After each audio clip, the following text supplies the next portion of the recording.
இது எல்லாமே ஒரு தனிப்பட்ட வாழ்க்கை. இங்க வேணா நீங்க எல்லாம் கூட்டமா இருக்கலாம். ஆனா என்னது, நீங்க சிறப்பா அந்த மார்க்கை வாங்கிட்டு போயிட்டீங்கன்னா, இந்த பள்ளிக்கும் பெருமை, இந்த ஊருக்கும் பெருமை, உனக்கும் பெருமை, உங்க பெற்றோருக்கும் பெருமை. அந்த பெருமை என்ற அஸ்திரம் உனக்கு ஒரு தலையில் இருக்கும். அது புரிஞ்சு அரசு பள்ளி தானே இடந்தாமலும் இருக்காது. புரியுதா? அரசு பள்ளி மரியாதைக்குரிய பெருமைக்குரிய பள்ளி. நான்லாம் இன்னைக்கு ஒரு அரசு பள்ளியில் தான் படித்தோம். 1வது 2வது காலேஜ் எல்லாமே அரசு பள்ளி தான். அரசு பள்ளியிலேருந்து தான் படித்தோம். புரியுதா? ஒரு வருஷம் கூட வீணானது கிடையாது.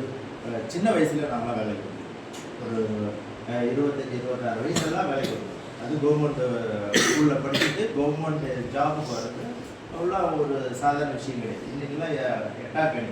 அப்போ என்ன நினைக்கிறாங்க, அரசு பள்ளின்னா என்ன நினைக்கிறாங்க, இதெல்லாம் அப்படின்னு நினைக்கிறாங்க. ஆனால் இங்கே என்னது, இதெல்லாம் தரமும் அனுபவமும் மரியாதையும். நீங்கள் இங்கே உங்களை எந்த விதமானதும் கிடையாது. ஏன்னா உன்னுடைய மதிப்பெண்ணு காட்டி நாங்கள் பயன்படுத்துறது எல்லாம் புரிஞ்சுங்க. ஆனால் தனியார்லாம் போய் படிச்சிருக்காங்க அப்படின்னு கேட்டிங்கன்னா இந்த மதிப்பெண்ணுக்காக பயன்படுத்துகிறோம். புரியுதா? ஆனால் என்னது, இந்த மதிப்பெண் என்னது ஒரு வாழ்க்கையினுடைய திருவுகோள், மறந்துடாது. புரியுதா? ஒவ்வொரு மாணவ செல்வங்களும் என்னது, நாம் விளையாட்டு கொஞ்சம் குறைச்சிங்க. என்னது, இந்த அறுவடை காலம் மார்ச் மாதத்தில் விளையாட்டே இருக்கக்கூடாது, சொல் சொல்லக்கூடாது. அடுத்தது உன்னுடைய மைண்டை டெரிவேட் பண்ணக்கூடாது, வேறு வேறு சிந்தனை கொண்டு போகக்கூடாது. ஒன்லி ஒன் ரீடிங் தான். வேறு என்னால் இந்த 10 வருஷத்தை உழைப்பு படிப்பால் மட்டும்தான் உயர்த்த முடியும், வேறு எதாலையும் உயர்த்த முடியும். புரியுதுங்களா? நீங்கள் அனைவரும் அதாவது இப்போ பார்த்தீங்கன்னா ஒரு 15 பிள்ளைங்க அந்த 400 மதிப்பெண்ணை தாண்டி இருந்துச்சு. 15 பிள்ளைங்க. புரியுதா? நான் பார்த்ததில்லை. இன்னைக்கு பாருங்கள், ஒரு ஆசிரியராக நம்மளுக்கு அந்த வருது 15 பேர் போட்டி போடும் 400க்கு மேலே. அந்த 450க்கு மேலே 6 பேர் இருக்கு. புரியுதா? 6 பேர் இருக்கு. அதெல்லாம் உங்களெலாம் உண்மையிலே கிரிக்கெட் தான். புரியுதா? சார் தொடர் சாதனை. நீங்கள் ஒரு நாள் 2 நாளில் கிடையாது. இதெல்லாம் ஒரு மிகப்பெரிய ஒரு கொடுப்பனை. இது வேறு ஒரு தலைமை ஆசிரியர், இது வேறு ஆசிரியர் பெருமக்களும் உங்களுக்கு அந்த உங்களுடைய பெற்றோர் இவ்வளோ பேர் கொடுக்குறாரு. தொடர் சாதனை. இந்த பள்ளி பெருமை குறைப்படும். புரியுதா? நீங்கள்லாம் மற்ற அரசு பள்ளியெல்லாம் போய் பாருங்கள். அங்கெல்லாம் நான் இந்த பள்ளிக்கூடத்துக்கு நான் பல தடவை வந்திருக்கேன். அவ்வளோ ஒரு இதாக இருக்கும். இவ்வளோ டீசெண்டாக அது சுற்றுப்புறம் பார்த்தீங்கன்னா எவ்வளோ நீட்டாக இருக்கும். குப்பையாக கிடக்கும், ஒரே இதாக இருக்கும். பசங்களுக்கு டிசிப்ளின் இல்லாமல் இருக்கும். இப்போ உங்களால் இந்த படிக்கிறதுக்கே ஒரு அனைத்து சூழல்களையும் உருவாக்கி கொடுத்துருக்காங்க. அதனால் நீங்கள் முதல் நன்றி கடன் யாருக்கு செலுத்தணும் அப்படின்னா உங்கள் தலைமை ஆசிரியருக்கு தான் செலுத்தணும். எல்லாம் பண்ணுங்க.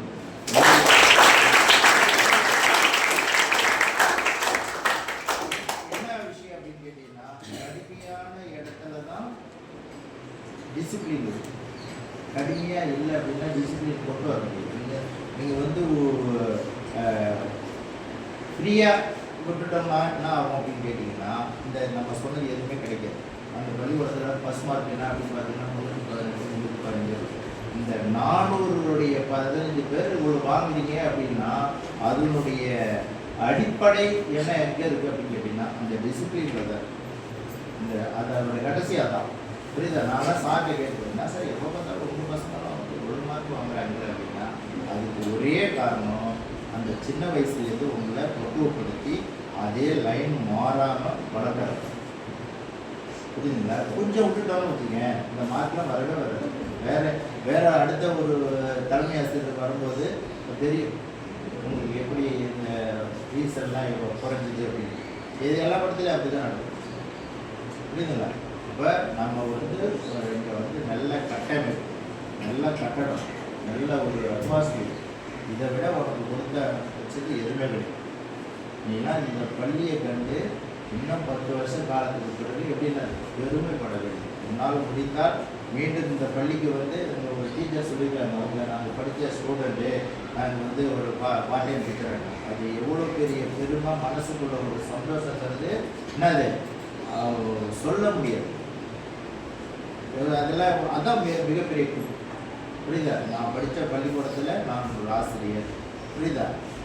அது மாதிரி நீங்களும் அது மாதிரி உங்கள் மனசில் என்ன பண்ணணும், எல்லாம் நிறுத்திக்கணும். என்னத்தை நிறுத்தணும்? டார்கெட் மார்க்கு தான் டார்கெட். மார்க்கு தான் டாக்டர். எல்லாரும் ஒத்துழைங்க. ஆசிரியர் பெருமக்களுக்கு கரத்தை வலுப்படுத்துங்கள். உங்களுடைய கரம் வலுவாகும். வாழ்த்து வாழ்க வளமுடன். நன்றி.